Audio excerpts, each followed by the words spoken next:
It's Hebrews chapter 6 verse 13 to chapter 7 verse 10. I have to find it first. Hebrews 6:13. Okay. You'll find it on page 1204. It's not on the screen. Oh, it is on the screen, yeah. Very good. When God made his promise to Abraham, since there was no one greater for him to swear by, he swore by himself, saying, I will surely bless you and give you many descendants. So after waiting patiently, Abraham received what was promised. Men swear by someone greater than themselves, and the oath confirms what is said, puts an end to all argument. Because God wanted to make the unchanging nature of his purpose very clear to the heirs of what was promised, he confirmed it with an oath. God did this so that by two unchangeable things in which it is impossible for God to lie, we have fled to take hold of the hope offered to us may be greatly encouraged. We have this hope as an anchor for the soul, firm and secure. It enters the inner sanctuary behind the curtains, where Jesus, who went before us, has entered on our behalf. He has become a high priest forever in the order of Melchizedek. This Melchizedek was king of Salem and priest of God Most High. He met Abraham returning from the defeat of the kings and blessed him. And Abraham gave him 1/10 of everything. First, his name means King of Righteousness, and also King of Salem means King of Peace. Without father or mother, without genealogy, without beginning of days or end of life, like the Son of God, he remains a priest forever. Just think how great he was. Even the patriarch Abraham gave him 1/10 of the plunder. Now the law requires the descendants of Levi who become priests to collect 1/10 from the people, that is their brothers, even though their brothers are descended from Abraham.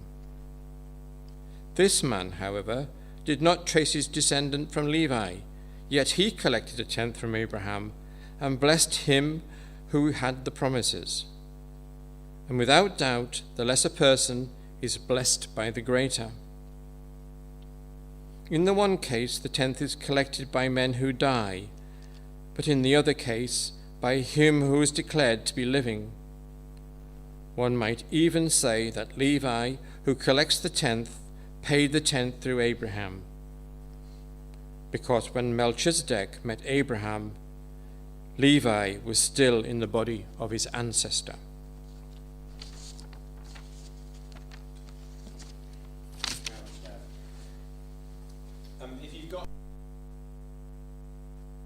Helpful to you and me if you keep it open at that little bit of Hebrews. Reminder, it's on page 1204 and 5. We're going to touch on some of the stuff from the first half, verses 13 to 20. Those of you who were here last week will have thought a little bit about that then, and so we're going to focus especially on chapter 7, verses 1 to 10, where we heard lots about Melchizedek. But before we look at it, I'm going to say a prayer and ask for God's help. Father God, thank you that you love us and so you speak to us, and thank you that the same Spirit that inspired the writer of Hebrews to write this letter also helps us to understand your word today. Please would he be at work in our hearts so that we can understand what your word says. I have been remembering lots this week that the great story of the Bible is of a God who wants his people back. The Bible starts, doesn't it, with the God who makes everything, and with human beings turning away from God, from goodness to evil and from life to death. And ever since that first moment of turning away, what the Bible calls sin, God has been on a mission to bring people back to him. He doesn't want us to die. He wants us to live with him. And that's where the temple or the tabernacle comes into the Old Testament and Jewish religion. Can we get the picture of the tabernacle on the screen, Paul? The temple. This is a mock-up of what the temple built by Solomon might have looked like. You can see right at the back, way up here, the most holy place with the big cherubim over the Ark of the Covenant, and this bit, which is a bit like a screen or a curtain. The basic point of this first bit of Hebrews 7 is to say that Jesus is really the greatest kind of priest. That's what we're going to hear from Hebrews 7 in the next few minutes. Jesus is the greatest kind of priest. And that only makes sense if we understand why a priest is good in the first place. And the way it works is something like this. God wants to call his people back to live with him. He wants to live with them. But how can God live with people who are still corrupted by evil, who aren't perfect, as we've been thinking? We are not perfect like God. Every part of us is affected by sin. And eventually, God was always planning to sort this out through Jesus. But to get us ready for Jesus, he gave almost a model of how it would work to the Israelite people. And that's what the temple is. It's the place where God lives. Not physically, because God isn't limited to any particular space. Like right now, I am here and nowhere else. And God is not like that. But I suppose we could say he is relationally present in the temple. He lives there in that sense. The temple is where you go if you want to meet with God. It was the primary place of worship and prayer. And in fact, he lived in that one particular part of the temple, especially the most holy place. So it was separated from the rest of the temple by the great curtain. And no one could go in there, apart from one exception, who we'll think about in a moment. No one went into the most holy place. And that was, if you think about it, a really significant message from God. I want to live with you. I want you back. So I'm making this amazing temple so that I can live with you. But a sinner cannot live with a perfect God, a great big curtain. Because a perfectly good God must be utterly against everything that's evil. So God is kind of with his people and kind of not at the same time. And the bridge between where God is and where the people are is the high priest. He's the one guy every year who makes a load of sacrifices for sins so that the people's sins are atoned for, and then he goes into the most holy place to meet with God. And he goes in wearing a breastpiece with 12 jewels on his chest. And on each of the jewels is written a different one of the 12 tribes of Israel. So he kind of symbolically carries God's people into the place where God is, into the presence of God. So why did God give his people that covenant agreement with the temple and with the high priest and with all that symbolism? Here's what it did, I think. It taught people that what they needed for life with God was someone who could make them perfect and carry them into God's presence. So every time they think about the temple and they see their high priest going there, they're being taught that they need someone, a priest, who can make them perfect and carry them into God's presence. Now, the priests under that old covenant were only ever able to do that symbolically. But Jesus does it really and truly. He's God's own son, who God made our priest. So he died 2,000 years ago to be our sacrifice, to make us perfect, so that he can now carry us into God's presence, really and truly. That's why everyone who's a Christian can have God's Spirit, does have God's Spirit living in them, and why the church is now called the temple of the Spirit, the temple of God. And that's why one day God will be able to remake the whole world and live with his people without the need for a most holy place cut off from us by a curtain. Instead, we will genuinely live with God in this renewed world, and it's going to be perfect and wonderful. Now, Hebrews is going to explain lots about all of that stuff in the coming chapters. It's going to go into, it's going to use it to show just how wonderful Jesus is and to help us trust him more and to encourage us about that. But since chapter 5, the writer has been talking about an oath that God has made. Because chapter 7, you see, is here to encourage us that Jesus is a brilliant priest. The oath that chapter 5 talks about is a quote from Psalm 110. The Lord has sworn and will not change his mind. You are a priest forever after the order of Melchizedek. Okay, and his purpose in explaining about this oath and about this oath from Psalm 110 is that he wants his readers to grab hold of Jesus, the priest, grab hold of him and never let him go. He wants them to trust him and to keep trusting him through everything. And chapter 6, verse 19 is, I think, a great summary of what we need to know if we're going to keep trusting Jesus or put our trust in him for the first time. Look at what verse 19 says about Jesus. We have this hope as an anchor for the soul, firm and secure. It enters the inner sanctuary behind the curtain, so the most holy place. We have this hope as an anchor for the soul, firm and secure. It enters the inner sanctuary behind the curtain, where Jesus, who went before us, has entered on our behalf. He has become our high priest forever in the order of Melchizedek. Basically, anyone who is convinced of what that verse says will put their faith in Jesus and keep their faith in Jesus. For people who aren't Christians, they've got to decide where to put their hope in life, haven't they? So they could put their hope in money or career. They could put their hope in relationships or family. They could put their hope in success or having adventures. And they'll choose what to put their hope in based on what they think that will give them. Perhaps money will give them the pleasures of life and a comfortable retirement. Perhaps family and relationships will give them fulfillment and happiness, they think. Or maybe success or fame or just making the most of life will give them meaning and fulfillment and satisfaction. If they were convinced of verses 19 and 20, then they would give up any of those other things for Jesus. Because those verses say that Jesus will give them God. He goes behind the curtain and he carries us with him. So he's our anchor with God. All those other things that we might hope in are just the good things that God made. Great things that God made. But if we get to choose between the bit of creation that's good or the infinitely good creator, anyone in their right mind will choose the creator. And so for Christians too, it's being convinced of verses 19 and 20, Jesus, the anchor behind the curtain, being convinced that that is true will keep us putting our hope in Jesus. Because the Christian life now is not an easy one. It's a life of denying ourselves and of taking up our crosses and following Jesus.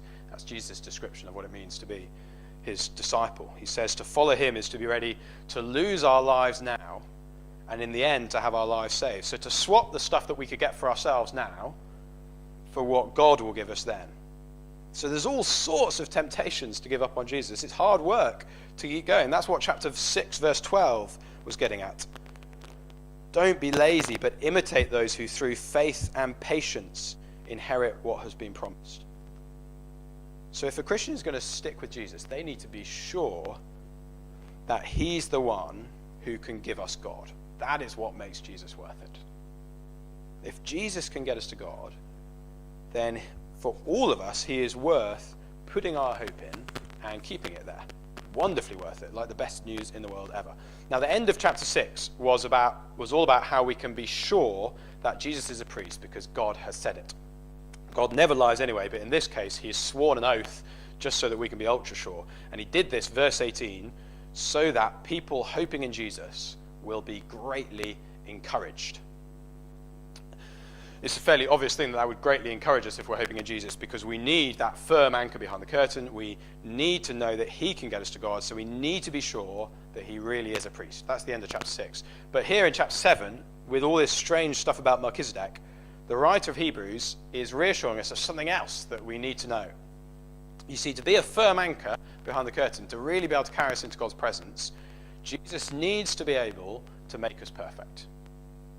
Really and truly perfect. God wants us back, but we can't live with him forever unless we're perfect like he is. So Jesus cannot just be any old priest. The old style of priests were okay for their symbolic temple with their 12 jewels on their chest. They're okay for symbolically carrying people into God's presence. But for someone to actually make us perfect, they'd need to be a whole different kind of priest to those ones. And that's what chapter 7, verses 1 to 10 start to explain. Jesus is not what we might call a bog standard high priest. Priest under God's old covenant with Israel were chosen from the tribe of Levi. They were all descendants of Aaron, Moses' brother. But Jesus, according to God's oath, is a priest forever in the order of Melchizedek. So verses 1 to 10 are all about how being a priest like Melchizedek is way better than being a priest descended from Levi. Okay? Which seems a really obscure Jewish discussion, but is all supposed to encourage us how great a priest that Jesus is, how great he is at making us perfect. So we need to think about this Melchizedek chap. Oh, I keep saying I'm going to lose how to say his name, aren't I, if I say it fast. We know hardly anything at all about Melchizedek. He plays a very small part in Genesis chapter 14, when Abraham has just returned from winning a battle, and Melchizedek, who we're told is both a king and a priest of God Most High, he prays for God's blessing on Abraham, and Abraham gives Melchizedek a tenth of the spoils from his battle. So he's in just 4 verses of the Bible until we get to Hebrews, and that quote in Psalm 110. And in one sense, he is not a particularly important person, except that he is an excellent illustration for some of what makes Jesus a great high priest. So in Psalm 110, when God wanted to say how great his priest was going to be, Psalm 110 written before Jesus came, when God wanted to have a prophecy about how brilliant his priest was going to be, he used Melchizedek as a comparison. Jesus will be a priest forever. Of what kind? Well, in the order of Melchizedek. And here the author of Hebrews shows us how Melchizedek illustrates Jesus. So look at verse 2. There we get some stuff that just comes from Melchizedek's name. Melchizedek comes from Elek, the Hebrew for king, and Sedek, the Hebrew for righteousness. And Shalem is Hebrew. Salem sounds like Shalom, which is the Hebrew for peace. So when God says Jesus is a priest in the order of Melchizedek, we're to think righteousness, king of righteousness, and peace. Righteousness and peace. And those two go completely together when it comes to us and God, because we need peace with God. To have God against you is to eventually face destruction, and God is against everything evil. The great tension of the whole Bible story is how can this God who wants people to live with him, how can he have that given that people are evil? How could they ever live at peace with God? Well, Jesus is the one who brings peace by making us righteous. It's absolutely stunningly beautiful part of the gospel. Many of you know it deeply and enjoy it well. My sin on Christ and his righteousness on me. And that's how I have peace with God. Jesus is the one who brings peace with God by making us righteous. So Melchizedek, who has righteousness and peace in his name, that makes him a little bit like Jesus, a great illustration for the kind of priest that Jesus is going to be, one who actually can bring righteousness and therefore priest. In verse 3, it says that Melchizedek has no parents, no genealogy. He is without beginning of days or end of life. It's not trying to say that Melchizedek, this guy who met Abraham, is literally eternal, that he's existed forever and he's going to go on existing forever. Like Jesus, that's true of Jesus, but it's not trying to say that's true of Melchizedek. For what I think it's getting at is that for most people in the book of Genesis, we get given their family tree, and we get told whose son they were, how old that person was when they were born, as in how old their father was. How old they are when they were born is implied, really, isn't it? And then we find out how old they were when they died. And there's loads in Genesis, isn't there, of and he died, and he died, and he died. Family trees and genealogies Genesis is full of them. But Melchizedek does not get given any family tree. We get told nothing of where he comes from, nothing of where he goes. He just appears for those 4 verses. And that kind of silence about his genealogy makes him look a bit like Jesus. Okay? It's as simple as that. Jesus, because he's the Son of God, literally has no beginning of days or end of life. He's eternal. His human life started about 2,000 years ago, but his total life as the Son of God had no beginning because he's eternal. So to say Jesus is a priest like Melchizedek is to say an extraordinary thing. He's the one who can bring righteousness and therefore peace, and he's a priest who doesn't die. He's eternal. So he really can get us to God, and he really can be our priest forever. And verses 4 to 10 are all about how being that special kind of priest like Melchizedek makes Jesus way better than all the priests of the old covenant with the old temple. All of those descended from Levi and of the order of Aaron. So look at verse 4. It's saying, just think how great Melchizedek was. And so the good question for us to ask is, how do we know how great Melchizedek was? And the verses say that there are two things in particular that happened when Melchizedek met Abraham that show how great Melchizedek was.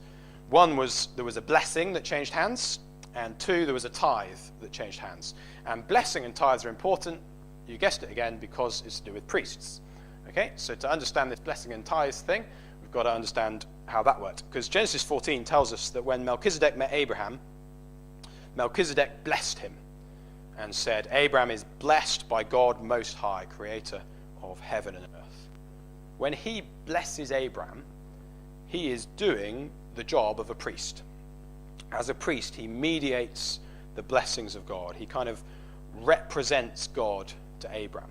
And so his blessing comes with the authority of heaven, if you like. So Melchizedek relates to Abraham, the most senior Israelite that there is, right? The father of all of Israel. Melchizedek relates to him as a priest. We can see he's relating to him as a priest because he blesses him. And Abraham acknowledges Melchizedek as a priest too. That's what the tithe thing is about. Verse 5 explains it. If we don't know our Old Testament that well, verse 5 fills in the gap for us. I was helped by verse 5. Basically, later on in Israel's history, the 11 tribes of Israel paid 10% of everything to the 12th tribe, the Levites. So while all the other tribes each had land allotted to them, and they worked their land and they got income, whereas the Levites didn't get given any land, their job was to serve in the temple, including in some of them as priests. And so their income was 10% of what the people gave 10% of everything to them. That was the tithe. So the writer of Hebrews is reminding us that our priest gets paid a tithe by the people. And verse 4 says, Abraham paid a tithe to Melchizedek. So both the blessing and the tithe show that Melchizedek acts as a priest of God to Abraham. And that makes Melchizedek an amazing priest, because Abraham is the big daddy of all of the Israelites. So verse 4, just think how great he was. Even the patriarch Abraham gave him a tenth of the plunder. And then comes this conclusion, which is that Melchizedek, therefore, is a better kind of priest than all the Levitical priests. And the basic logic goes like this. Abraham is greater, more senior than his great-grandson Levi. And so, since Melchizedek is even treated as a priest by Abraham, he must be a greater kind of priest than all the Levitical priests. And verse 9 and 10 kind of summarize that logic. So it says this, one might even say that Levi, who normally collects the tenth, paid the tenth through Abraham. Because when Melchizedek met Abraham, Levi was still in the body of his ancestor. Literally, verse 10 talks about Levi still being in the loins of Abraham. So basically what Abraham does, it's saying, he does on behalf of all of his future family. So though the Levites normally receive a tithe from the people and then give a blessing to the people, here, through Abraham, the line of Levi is paying a tithe to Melchizedek and receiving a blessing from him. So then the big picture that it's saying, if I've lost you, this will hopefully bring back. The big picture it's saying is, out of Levi and Melchizedek, who is the greatest priest? Well, it's Melchizedek. Because when they're both there, Levi in the loins and Melchizedek literally, when they're both there, it's Melchizedek who's being the priest. He's this super duper priest who he's a greater priest than all in the Levitical line. The picture is a really strange one, I think, to modern ears, but it's like I think we're supposed to picture the whole of the Levitical priesthood there in Abraham's body saying, this is Melchizedek, the real priest. We'll pay him the tithe, we'll receive a blessing from him. His order of the priests is the greater one.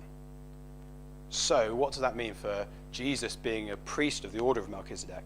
Well, he's a priest of righteousness and peace who lives forever, and he's therefore greater than all of the Levitical priesthood. So the big point, really, is verse 4, okay, where it says, just think how great he was. It's talking about Melchizedek there, isn't it? Just think how great Melchizedek was. But the point of thinking about how great Melchizedek is to go, just think how great Jesus is. If we get Melchizedek is the Bible's illustration here to go, the bigger an idea we have of how brilliant a priest Melchizedek is, the bigger an idea we'll have of how great a priest Jesus is. He's not like those old Levitical priests. He is way better. He brings righteousness and peace with God. He can make us perfect. He can really and truly give us God. And that makes him, this person, worth putting our hope in and keeping it there. It makes it crazy for us to put our hope in anything or anyone else, because Jesus can get us to God. The next bit of chapter 7 is going to be more about how he can do that. But the big takeaway from this bit of God's word is that Jesus is the real deal, a priest who really can bring us back to God. Not just a symbolic priest whose sacrifices are goats and bulls and could never really take away sin. A real priest, the real deal, who can get us to God. An anchor that is worth clinging to and keeping hold of, whatever happens, whatever we go through.